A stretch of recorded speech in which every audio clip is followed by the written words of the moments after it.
Hello, I'm Dame Callandra. I'm going to be talking about beading today. Beading is a whole world of opportunities with your creativity of what you can do. Pretty much about any culture in the world has a history of beading of some sort. We're going to take a look at some different options and how to get started in some basic materials and look at a few different types of beading. First, I wanted to show some pictures to show some examples. Let me bring those up. This is all my work. Now, some of them are based off of patterns.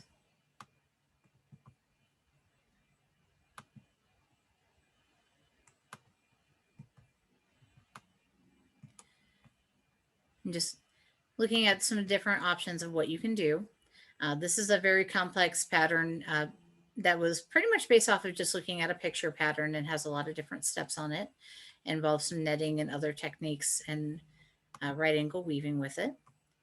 And this is just a sample of some bead embroidery. The patch is still waiting to be sewn down onto something. And bead embroidery in progress. So you can see some different ways of how that might be done. And there's just some other examples of some different styles. This is the chevron chain, which is a basic variant that is a good start for various netting style projects, and beaded lace. And some other pictures of the same things there.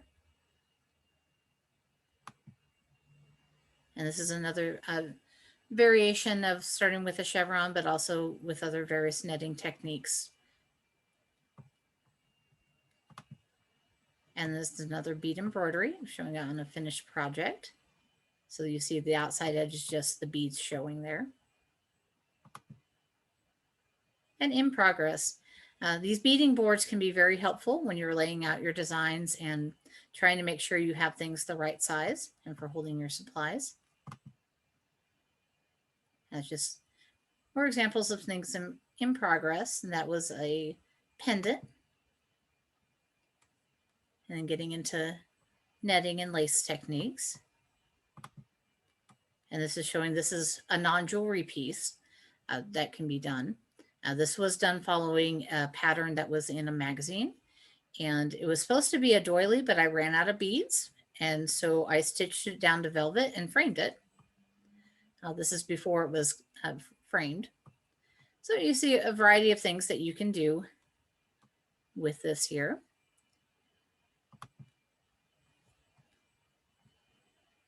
Now, I did share the document in the chat that has some resources and sites with a lot of tutorials. Some of the tutorials are free, some of them aren't with that. So just look that over and you can find some different examples and patterns to use. Basic things when getting started is you need to have your materials. And so I'm going to show some of those here.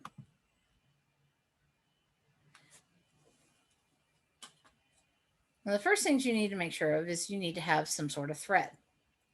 Now, what type of thread you want to use and what size is going to largely depend on what you're doing and what type of beads you're using. Some popular things to use are a brand called Nemo. It's Nymo. I'll put that in the chat. Another one is Fireline. Now, there are some differences between Nemo and Fireline. Nemo is good if you want something to still have a little bit of movement in it. And if you're going to need to pierce your thread through the thread, sometimes that's good for securing certain types of knots and beads. Now, Fireline does not have any give, and you cannot pierce the thread. So if you're doing anything 3D structural, then you may want to use Fireline. If you're using slightly heavier beads, not the tiniest little seed beads, but things like these, which are called e-beads, you can also use Beadalon or other types of stainless steel. It's several pieces of stainless steel together that have a coating over them. Now, if you are using this type of product, you are going to need some specialized things to be able to secure the ends. You'll need crimp tubes and pliers, as well as you'll need cutters that can cut through stainless steel. usually when you're looking at a craft store, the ones that say that they're flush cutters that have red handles and this little kind of, it looks doesn't look like other wire cutters when you look at the top, those are usually ones that you can cut stainless steel with. And those are good if you're doing something that involves a lot of weight, because the steel wire can hold things with more weight, but it also you can't use it on really fine beads either, because that too fine of wire can cause some damage if you had it on your exposed skin. So you just want to think about that. There are other general place things that you can find. A lot of craft stores sometimes will just have these random bags of bead thread. Well, it's good if you're using larger beads, if you're going to be using crystals or other things like that. But if you're using 11/aught C beads, this thread is not going to go through the needle that you need that you need for that type of bead. Which brings us with our beads. There are many different types of beads. There are lots of charts you can look up that will tell you some differences, but I'm going to show some differences here. Also, we want some good containers. Embroidery floss containers are not recommended because they don't secure tight to the container. And so if you flip it upside down, your beads are going to go everywhere and end up in places that you don't want them to, and they're not very secure. Specialized bead containers like these, this is Craftmates brand, but there are other brands. I can turn this over and over, and my beads stay in the spot that they were in. Now, one little trick with that is if you buy anything specifically for bead or craft storage, it's usually going to be more expensive than some other alternatives that you can find in other sections. If you go to the hardware section or fishing tackle, you can usually find some small little boxes like this that also you can turn upside down and everything is fine. And part of how you can tell with the hardware is how each section here has its own little lines on there. That means it's designed to be able to hug this tight and keep everything where it needs to be. You can also buy other containers like this, the stacking ones. You can separate these out, but it usually means there's going to be one that, or you're going to have some that don't have lids on the top of them. So it's just kind of just use your judgment of what you think is going to work best for you. When these are all secured, everything stays in place. It's also a good musical instrument or sensory tool.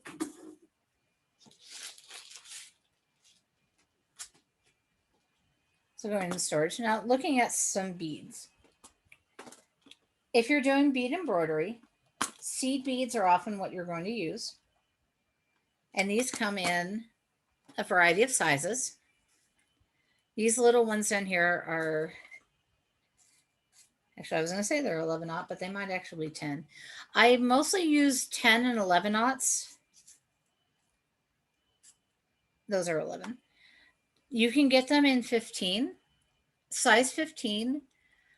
I have not found any thread that I can get through a needle that will go through a 15 with more than one pass. And even then, I really can't. I can't thread the needles that you would have to go use for a size 15. So, and they're very, very tiny. So I don't usually recommend them. And 11 is good. It still can be difficult threading the needles, but it's a common size that you can easily find at the craft stores. A lot of times they're not going to have them labeled as sizes at the craft store. Some of them will, some of them don't. Usually you can see the most craft stores or Walmart or somewhere, they're going to have them as C beads or E beads. E beads are going to be the larger ones like this. They usually find in mixed packages. Sometimes you can find them by color. And then the seed beads, you can tell in comparison, are a lot smaller. Now these are definitely craft store purchase ones that would be roughly around size 11. They are very uneven in how they're cut, which if you're trying to recreate anything period, using the one or more uneven ones would be more appropriate. They're not There's somewhat consistent in size, but you'll have some that may be a little bit longer than the others. Some are a little bit narrower. Sometimes the holes are slightly different sizes. With that, you can get brands that are more precise in the sizing, such as Delicas, which often tend to be more consistently a cylinder and not rounded. Uh, some of these that I have here are a Japanese brand that starts with an M, but I can't remember what it is, but you can find them at Fire Mountain Gems. They are very consistent in their sizing versus some of the craft store ones that you find. But craft store ones have their purpose too, depending on what you're trying to do and what you're trying to recreate. You can also get sea beads that are a little bit different in size. This is between the 11s and the E beads. I know it's really hard to see for comparison on here. You just have to watch on that. You can find charts easily that will tell you what size needle to use with what size bead.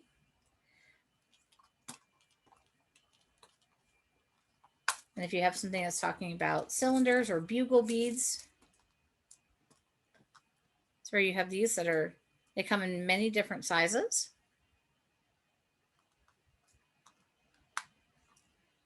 And those are good for different effects of things.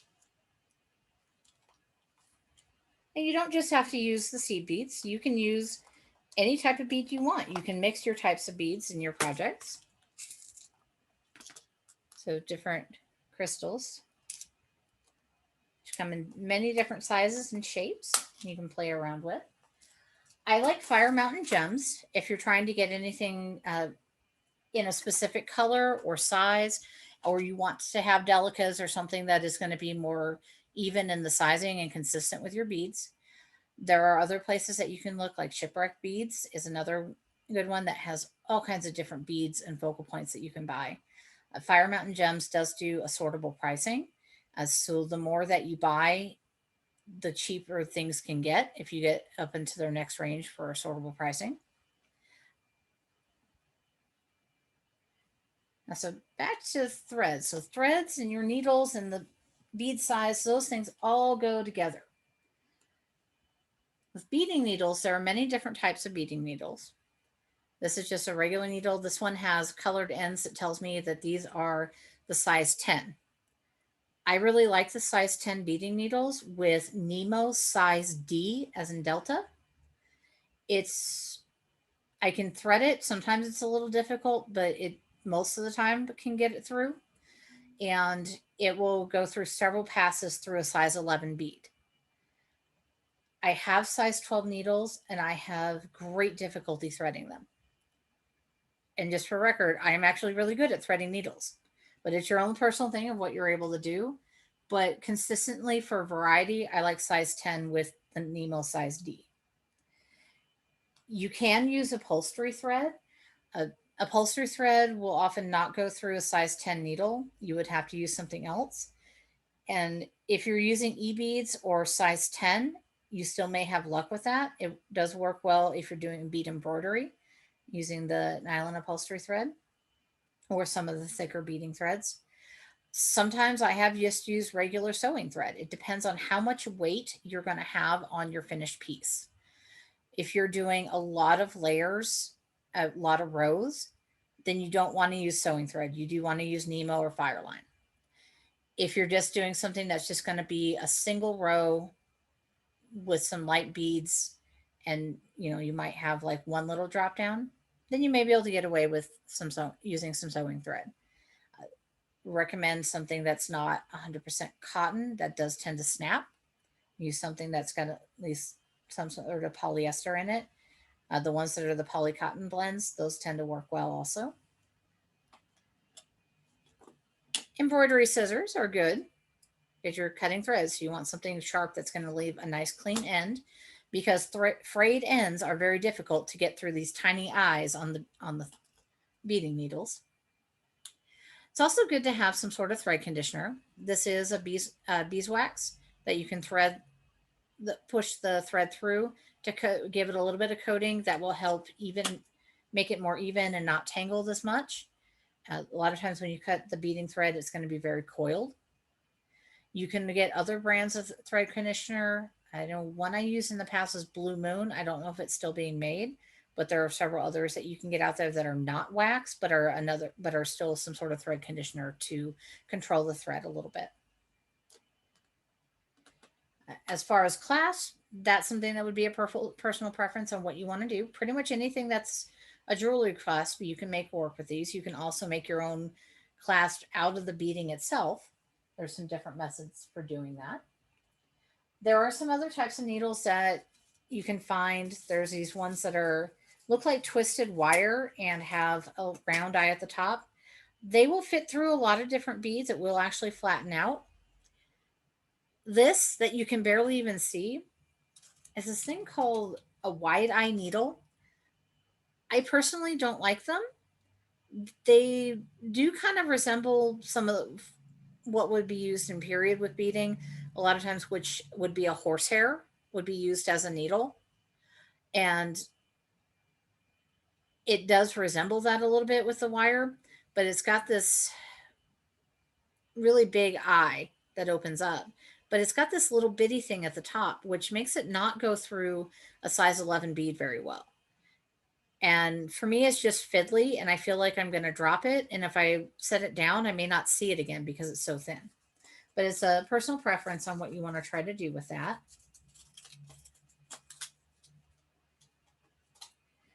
Because that's the other thing is keeping track of your needles. You do want to make sure you have more than one needle. A lot of projects are going to involve having to use two needles at the same time. And also, you may break things. That happens a lot. Now, sometimes with bead embroidery, you're usually not going to have to go through the beads 5 or 6 times. You may have to go through a bead twice. Sometimes you don't even have to go through a bead more than once. And so for that, you can use sewing needles. That works, depending on what style of bead embroidery that you're doing. Now, if you're doing bead embroidery, you can embroider directly on fabric. That is one option. Another option is to embroider onto another surface and then attach that or applique that to your main project, or make it, put leather backing on it and make it a pendant or something like that. If you're doing an applique, I do like felt as a background, generally for something that's not going to be washed. You can also use interfacing, particularly the heavier interfacing and stabilizers will work well. Some of them are really stiff. On those, you do not want to use thin beading needles because they will break trying to go through it. You can also use deerskin and thin leather. Deerskin is a little tricky because you have to make sure you're not going to sew all the way through it. You kind of sew through the layers. And for that, having a curved needle may be helpful for some spots on that. But I'm going to demonstrate some ways to do bead embroidery. We're going to start with that.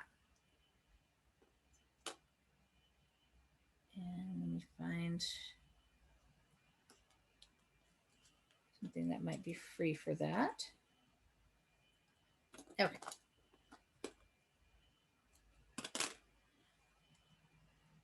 I personally like to knot my thread if I'm doing bead embroidery to start off with. Some people like to sew without knots. You can bury your ends into your piece. I like to do a combination of tying the knot and then burying my end, because you can always weave the ends back through if you leave enough tail.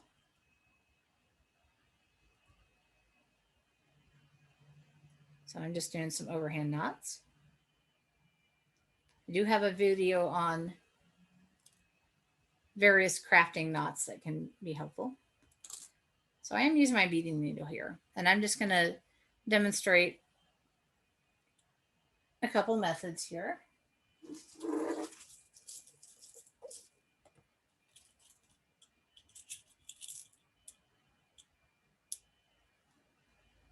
Two methods I like to use are the beaded backstitch and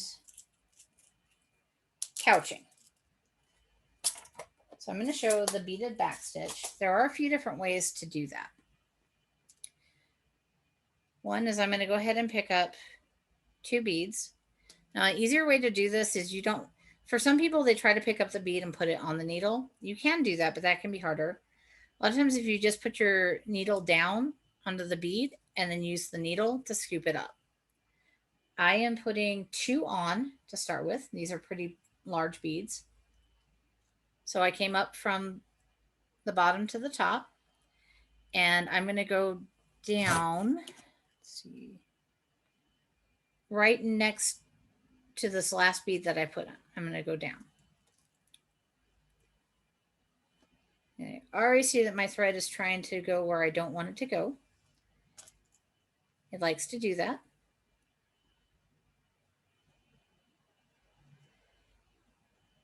Now I'm going to go back up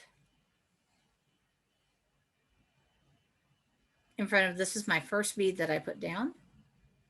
So I'm going to get as close to that as I can. And then I'm going to go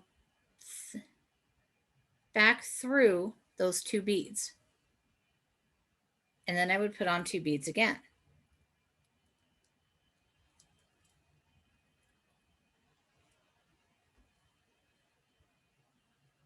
So I have my 2 beads.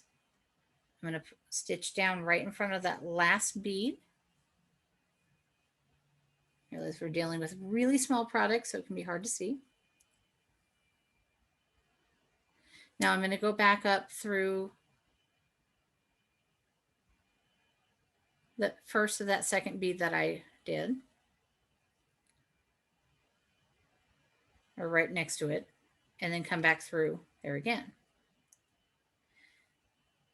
Now you can do that with 2s. You can also put 3 beads on and then only go back through the last one. That's another variation for it. Depending on how tight you need things to be, would make a difference on which method you want to use with that. I don't usually recommend using more than 3 beads at a time, because that's where you can end up with a lot of looseness and things moving around. But that's just the general idea of just how to get started with that. If you want more information on doing more complex things with the bead embroidery, please contact me and I'll help with that. The other method, one of the other methods I mentioned of couching, find a needle, that involves having to have 2 threads out at the same time.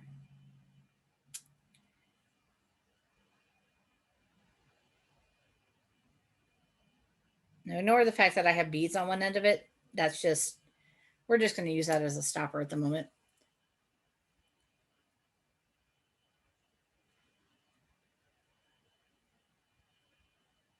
So let's pretend that I didn't already stitch these beads down. So on one thread, I would thread on my beads. And then with the other thread, I would go over, I'm on my second bead there. I put my thread to go over. Actually, that's where I should have come up. Okay. So I'm using the second thread to just stitch over the thread in between the beads. And usually you would do that about every 2 to 3 beads, depending on what you're doing. So if I put 3 more beads on here. Now, sometimes if you look at some Native American beadwork, they like to leave things down in little loops and may use 5 beads and things in different places. It's a preference on how you want to do things. So I put 3 on there. I'm going to go where this last one was, and I'm just going to stitch over the thread. Now, sometimes I prefer to actually do it just over the last one in between it. So it has a little more wiggle room than the beaded back stitch, but it just depends on what you're doing on and what type of project you're doing of what you want to do with that. Both can handle curves. I do find beaded backstitch is a little bit easier on tighter curves. So that's the getting started with bead embroidery. We're just doing little samples of things so you just kind of get an idea and see where you want to explore down all these many rabbit holes that we have.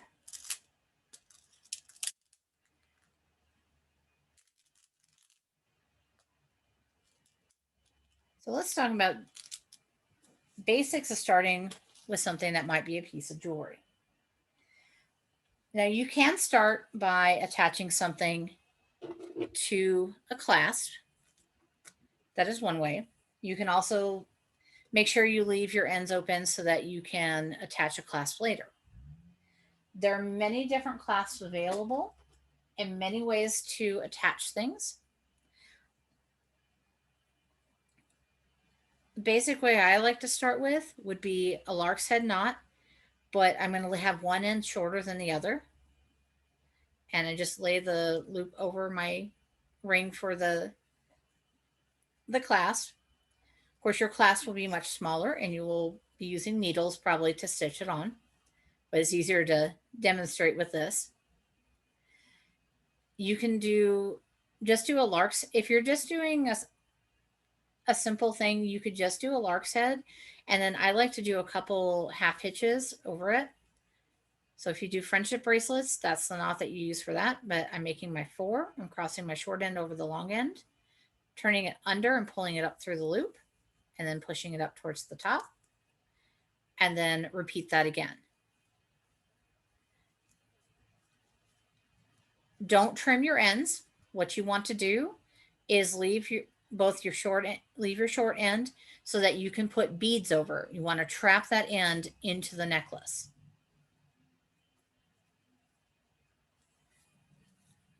So that's one way you can start things. Another is just to make sure you leave probably about an 8-inch tail so that you can secure things at a different point.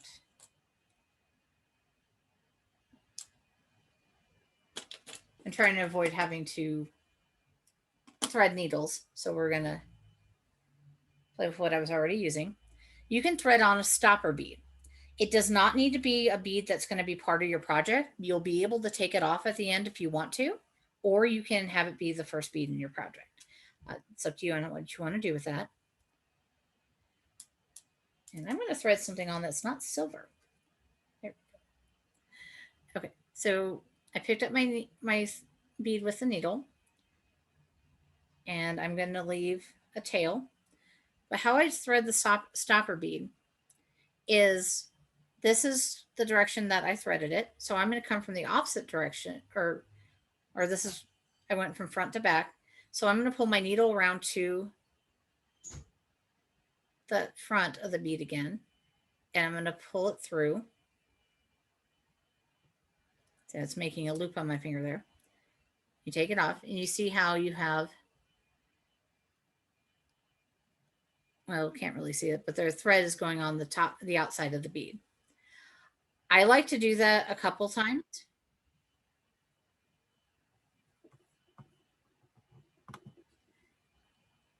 That helps it stay a little bit better.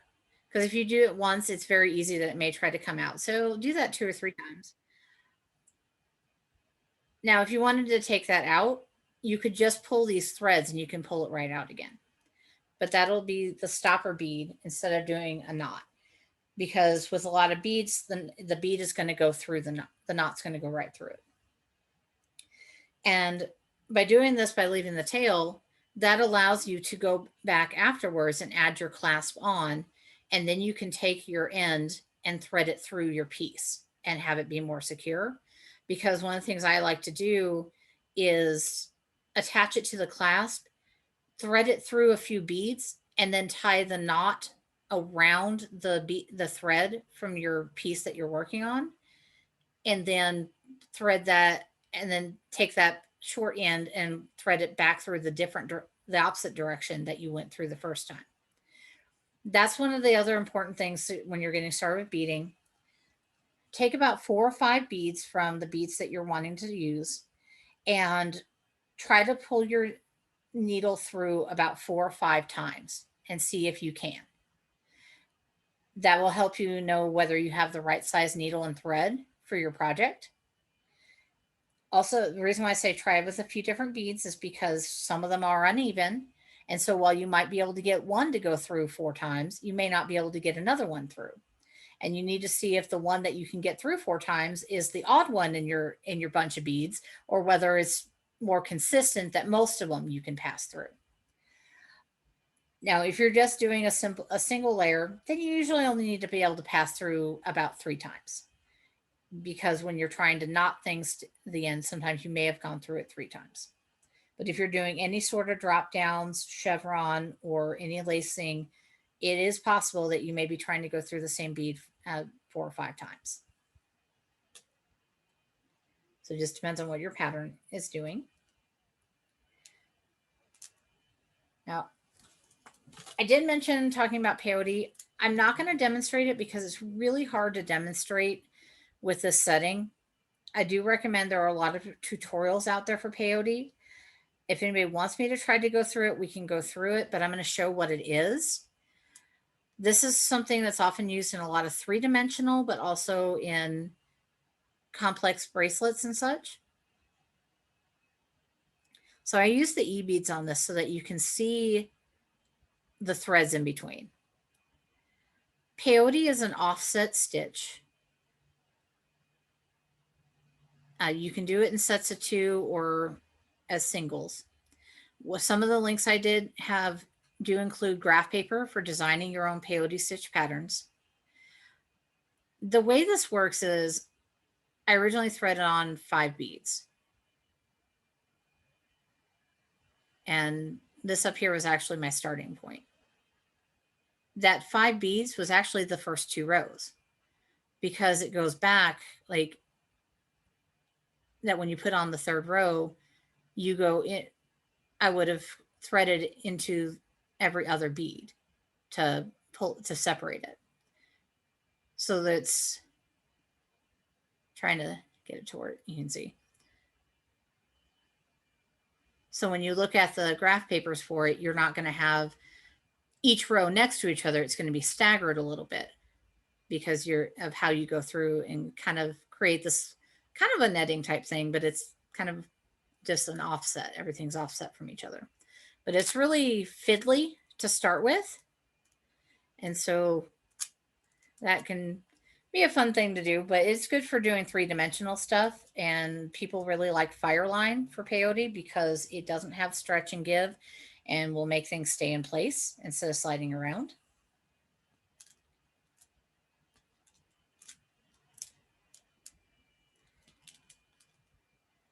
Now, I've mentioned some things about netting and doing different drop down things. I'm going to show a basic style where you can try to get some different layers. That involves using 2 needles. And this is a good starting one for getting used to trying to pass a thread through multiple beads at the same time. So let's get some beads out here.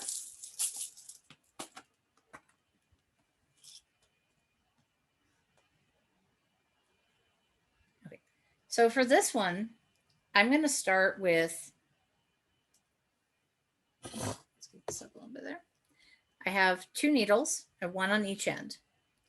And I am going to thread on, let's see how many beads I put on there.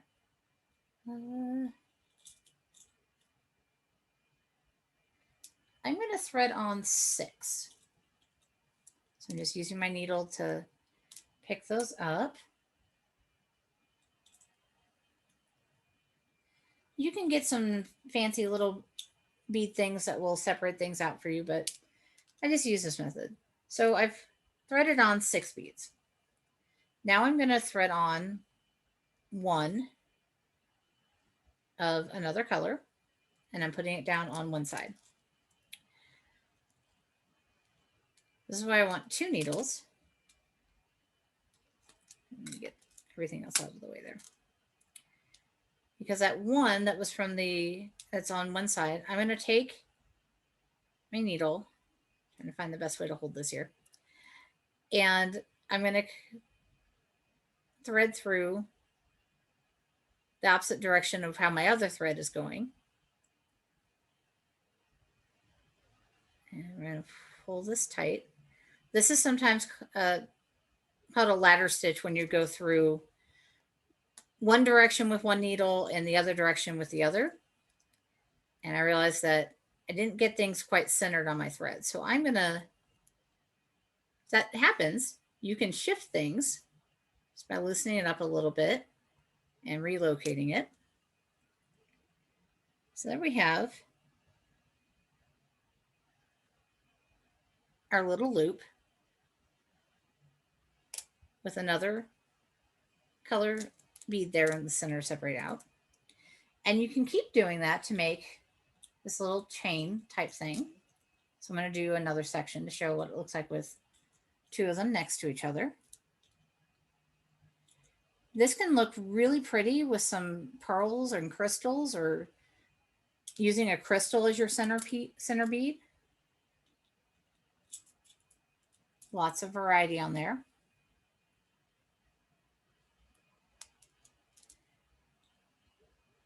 Now you can also do it where, which actually I realize that's the starting. See, I messed up on this because I need to put 3 beads on one side and 3 beads on the other. So how to unthread things. There are 2 ways that you can do it. You do not need to unthread your needle. You want to avoid having to do that as much as possible because the ends fray and it makes it more difficult, and you usually have to cut things off every time you have to unthread it. So I want to take 3 beads off. One way is I can just slide it down the thread and get my needle to go through, and then just slides right off. Another way is you can stitch back through and they should come off. You have to be careful though when you're doing that you don't pierce your thread, otherwise you're going to end up creating a knot. And beading can be fiddly. So now I have 3 beads on one side. I'm going to put 3 beads of gold on the other side.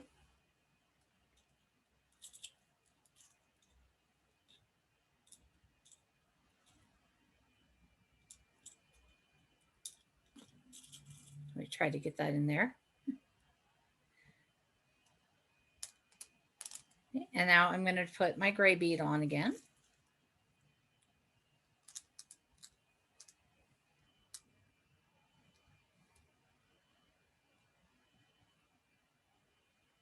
Okay. So now I'm going to go through and stitch through the gray one.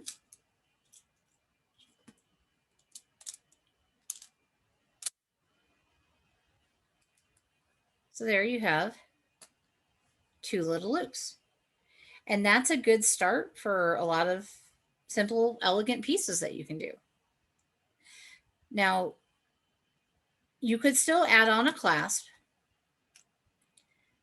by taking a new thread and going through one of, I would say go through the 2 ending pieces. What I should have done is actually put another gray one in the beginning to start with, and then use that to thread my clasp through. But I could have started with a piece of thread going through there. And you can watch various tutorials on how to add a clasp, but sometimes it's just easier to do it at the end than it is the beginning. Now you may ask, how would you add on a new thread? There are a few ways that you can do it. Some will recommend a weaver's knot, which you can find different directions on how to do that, and then make sure that the knot goes through your bead. I actually prefer to go ahead and end my thread if I can, and then attach a new piece, but I won't, I don't cut off the old thread until after the new one's been started a little bit. And I'm going to show how to do that by also showing how you can add in some other layers to a piece.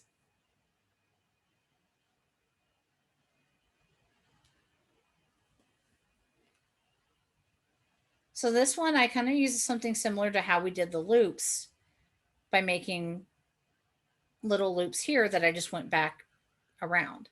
So I threaded on, see, I've got the top black one is part of my main row. And then I put on a little tiny seed bead and then an E bead, and C bead, E bead, C bead, E bead. So I have 4 of each of those going through. And then I just threaded them on and then went back up through that black one again.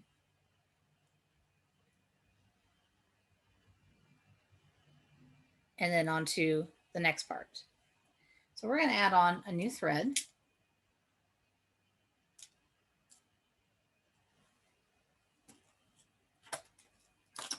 This is why I run into problems with cutting out things, as I misplace my supplies as I'm doing things.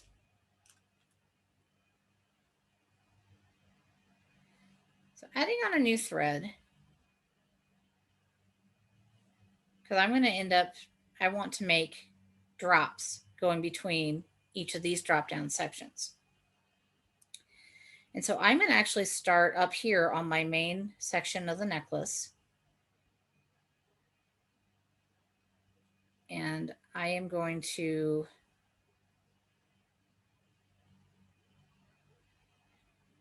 I'm picking a spot in between a couple beads. There's a few ways that you can do this. This one just wants to be slippery right now. I am going to go ahead and start with tying a knot. I just did a simple overhand knot. Now you could tie a full square knot there, but it may be more noticeable. What I'm going to do is, what I would do is I would take this other end and thread it through going back this direction, because the work I'm doing is going to be going that way. So I want to go to the opposite direction. I would take the short end and thread it through a couple more beads and then tie another knot and then thread it through these beads going out to the end again, so that it's multiple knots in multiple places and then going through the beads. That way the knots will disappear and you won't see them. And then this end that I'm going to work with, I'm going to be threading that through these beads over here. And by starting it not right where you need to have the piece added, helps distribute the weight a little bit and makes sure that it will be kind of stable. And if you wanted to, you could go ahead and tie a knot there as another anchor point for it. So I just did a simple overhand knot. This one's just being very slippery today, though. Something you have to watch with things. Okay. Cooperate now. All right. So now I'm going to thread it through the beads in my little loop section here. If I can get it to cooperate. See how it's trying to pull apart? And that's where you just slide it right back to where it needs to be.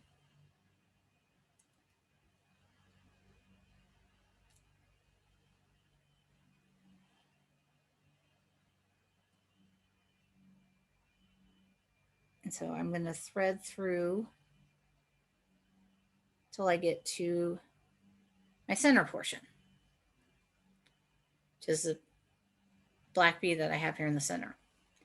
And so this is where I would add more beads. So I am going to put on some silver beads.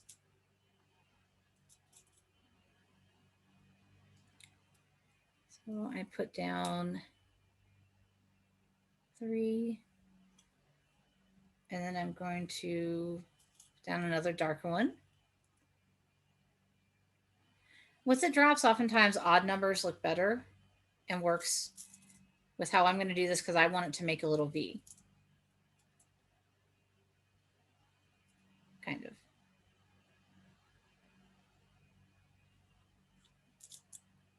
I'm actually going to take a smaller gold bead, or a smaller bead,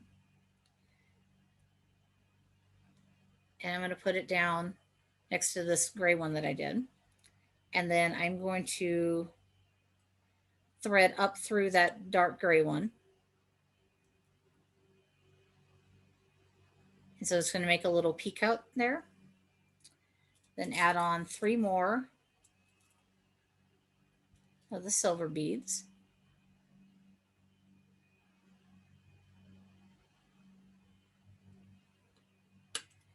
And I'm going to go through my black bead down here.